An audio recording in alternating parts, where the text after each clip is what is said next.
Você já se perguntou como uma máquina antiga e obsoleta sobreviveu anos derrotando monstros gigantes? Hoje eu vou te provar o verdadeiro segredo do Cherno Alpha. Fala meu bom, eu sou o Gabriel, mano, você tá de boa? Quando você olha pra guerra contra os kaijus, é muito fácil focar apenas nos robôs mais novos e rápidos. Só que o pessoal esquece que a primeira geração não foi feita pra ser bonita. Foi feita pra se livrar desses kaijus, cara, e nada mais. Por isso, hoje eu vou te mostrar exatamente o que transformou esse veterano russo na maior lenda viva entre os pilotos. Então chega de enrolação e vamos pro vídeo. Cara, pra você entender o verdadeiro tamanho dessa lenda que é o Cherno Alpha, a gente vai precisar voltar no tempo e analisar o cenário exato em que ele foi criado, né? A humanidade estava em um estado de pânico. Os primeiros ataques estavam rasgando as defesas costeiras do mundo. A iniciativa Jaeger tinha acabado de ser aprovada e os governos precisavam colocar gigantes de metal na água o mais rápido possível. O Cherno Alpha é um modelo Mark I, o que significa que ele pertence à primeiríssima geração de defesa global. Ele foi lançado oficialmente no ano de 2015 pelo Corpo de Defesa Pan-Pacific na Rússia. E cara, se você pesquisar na cronologia oficial da franquia e ler os manuais técnicos, você vai perceber bem rápido que os engenheiros daquela época não tinham o luxo do refinamento. Eles não tinham tempo para poder criar designs elegantes, né, ou pensar em movimentos legais. Os modelos Mark I eram, em sua essência, protótipos construídos às pressas. Eles eram tratores de guerra, mano. Precisavam ser funcionais e, acima de tudo, precisavam aguentar muita pancada sem desmontar no meio do oceano. E nenhum outro robô em toda a história da franquia,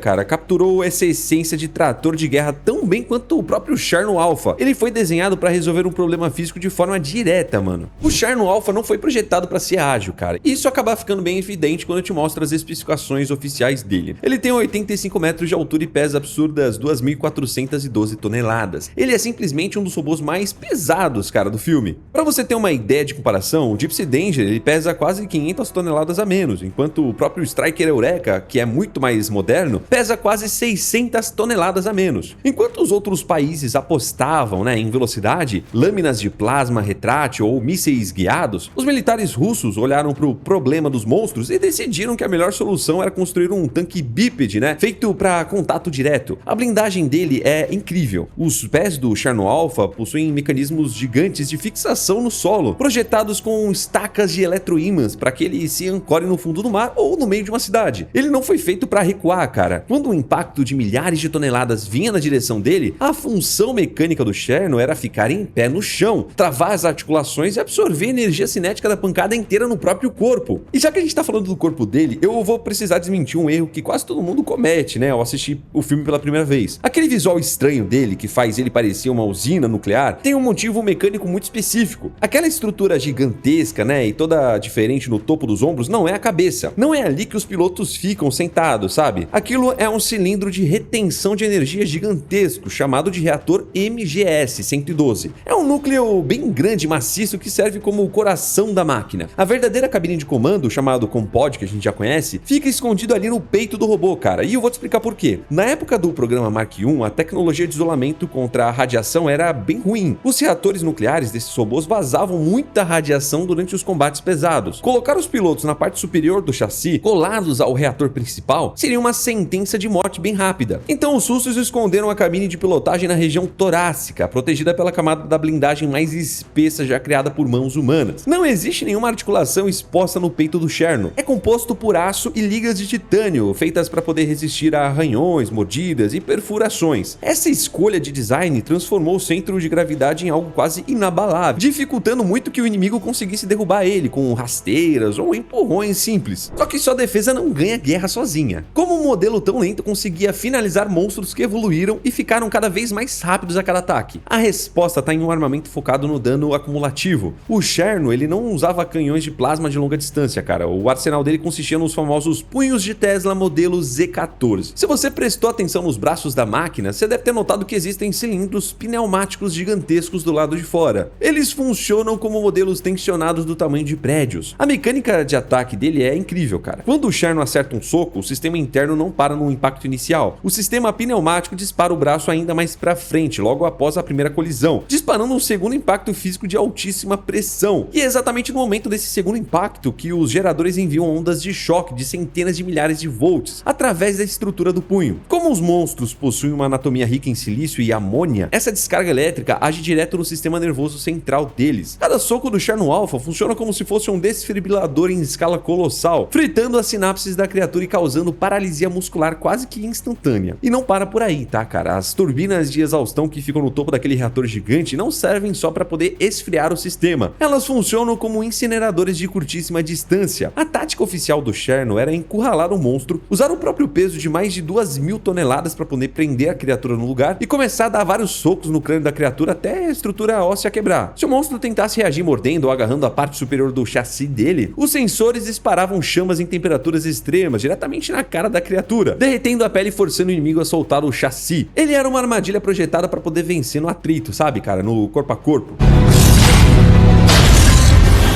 Só que uma máquina desse porte, ela não passa de peso morto no oceano se você não tiver as mentes certas no controle. E é exatamente aqui que a gente entra no fator humano, né? A verdadeira alma que transformou esse robô em um mito inalcançável para os outros cadetes. Pilotar um Mark I exigia um sacrifício físico que pouquíssimas pessoas no mundo estavam dispostas a pagar. Por causa do vazamento constante do reator antigo, os pilotos sabiam que estavam absorvendo doses de radiação a cada missão. Para poder operar o Cherno Alpha, você precisava de uma mente fria, porque basicamente você tá aceitando que a sua expectativa de vida tá sendo encurtada. A Sasha e o Alexis Kaidonovsky eram a definição perfeita desse perfil. Eles eram soldados veteranos russos, endurecidos pelo treinamento militar rigoroso. E diferente de pilotos mais jovens e mais arrogantes que enxergavam a guerra como um espetáculo da mídia, o casal Kaidonovsky enxergava as batalhas como um trabalho sujo e necessário. Eles não davam entrevistas sorrindo, eles não faziam poses. Eles entravam na máquina, finalizavam o alvo e voltavam pra base em silêncio. Também, né, mano, pensa comigo, cada luta com o Cherno Alpha era menos tempo de vida deles. O drift deles, que seria a conexão mental que divide o peso da máquina, é considerado um dos mais estáveis de todo o programa global. Como eles eram casados e compartilhavam um foco militar implacável, a comunicação neural entre os dois era bem limpa e sem ruídos de ego. Eles processavam a dor física do robô de uma forma bem assustadora, cara. Quando o Cherno sofria danos, eles não estavam em pânico, eles convertiam aquele estresse neurológico em agressividade, usando a raiva para poder aumentar o ritmo e a força dos socos pneumáticos. Essa postura estoica dos pilotos acabou casando perfeitamente com a missão mais árdua que o corpo de defesa poderia designar. Durante 6 anos interruptos, o Cherno Alpha foi o único responsável por patrulhar e defender a chamada muralha siberiana. Pra você ter uma ideia, cara, a gente tá falando de um perímetro costeiro brabo, mano, no extremo oriente da Rússia, com águas abaixo de zero, ventos cortantes e tempestades de neve constante. E esse clima teve um papel gigantesco na lenda de invencibilidade deles. Se liga, cara, os monstros, eles são gigantes, né? E a atividade muscular deles gera uma quantidade absurda de calor interno. Quando eles saíam da fenda no Pacífico e nadavam em direção à Sibéria, o choque térmico violento das águas congeladas começava a afetar o metabolismo e a velocidade deles. Eles chegavam na costa russa um pouco mais lentos, né, e com o organismo sob estresse ambiental. Por outro lado, o Cherno Alpha era movido por um reator nuclear gigantesco que vivia na beira do superaquecimento devido à tecnologia antiga. Lutar em águas congeladas era o cenário dos sonhos para essa máquina. A água gelada do oceano funcionava como um sistema de resfriamento infinito para o reator MGS-112. Isso acabava permitindo que a Sasha e o Alexis forçassem as turbinas e os geradores elétricos ao máximo da capacidade técnica, durante horas de pancadaria sem se preocupar em derreter os próprios circuitos. O Cherno lutava no quintal de casa, ele usava a geografia e a temperatura da Terra ao seu favor. Foi usando essa tática de atrito e exaustão que ele acumulou 6 abates confirmados, se tornando o dono do maior tempo de patrulha interrupta da guerra. Só que a glória não dura pra sempre, especialmente quando os pilotos se envolvem, né? Chegou um ponto na história da guerra onde o mundo simplesmente desistiu dos Jägers. As Nações Unidas olharam para os custos bilionários de reparo e decidiram fechar os Shatteldorns. Eles apostaram todas as fichas na construção daquele muro da vida, uma parede de concreto que a gente sabe muito bem que não serviu para absolutamente nada. Nesse período de cortes drásticos, o Cherno Alpha foi convocado pelo Marechal Stacker Pentecost para poder integrar a última resistência na base de Hong Kong. E quando você observa o visual do robô de perto nessas cenas, é de partir o coração, mano. A pintura oliva dele, né, tá bem craquelada, cara, cheia de ferrugem. Ele carrega marcas de garras e arranhões profundos na blindagem do peito, que nunca foram polidos ou consertados adequadamente. O governo russo tinha cortado o dinheiro muito antes do fim oficial do programa. A Pan Pacific não tinha peças de reposição para um maquinário russo de 2015. Aquela máquina, ela não estava em sua condição de fábrica quando foi para Hong Kong. O Cherno era um veterano de guerra cansado, cara, sabe? Remendado com peças não oficiais e mantido em pé apenas pela teimosia dos engenheiros mecânicos e pela vontade absurda dos seus pilotos de não abandonar o front. Quando os cadetes,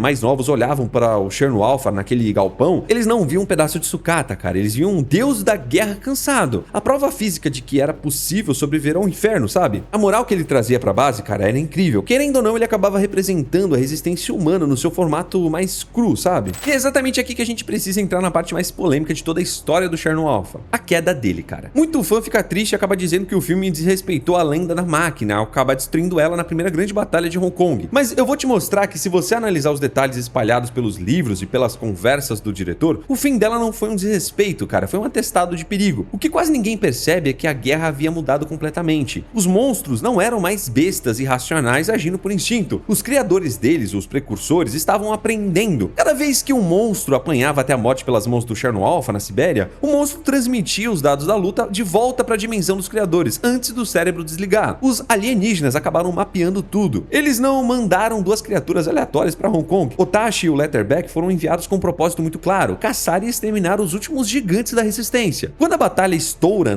nas águas do Porto de Victoria, você pode notar o quanto o Cherno é letal. Ele não recua, mano. Ele avança lentamente, trava as pernas no fundo da baia e absorve a carga da Otashi sem dar um único passo para trás. Em um combate direto de 1 contra 1, o Cherno estava aplicando a sua técnica clássica, segurar o monstro, aplicar a pressão total do peso do chassi em cima dele e começa a martelar a estrutura da criatura com os punhos de Tesla. E se você foi lá e leu a romantização oficial do filme, o texto deixa muito claro que a Otashi seria espancada até a morte, cara, se a luta ficasse naquilo. Mas os precursores sabiam disso e aí eles acionaram a armadilha, cara? A Otashi não tentou lutar no impacto. Ela usou uma bolsa no pescoço e disparou um jato de ácido de alta pressão. E eu quero que você note o alvo desse ácido, cara. Ela não mirou exatamente na cabeça gigante do robô. O monstro mirou exatamente ali meio que no centro do peito. Eles sabiam que o compode com os pilotos ficava escondido na região do peito. O ácido acabou sendo desenhado para agir em uma velocidade corrosiva insana, derretendo a blindagem mais espessa que a humanidade tinha em questão de segundos. Mesmo com a estrutura comprometida e o metal derretendo a poucos centímetros dos pilotos, Sasha e Alexis não desligaram os sistemas. Eles continuaram tentando engajar o combate direto,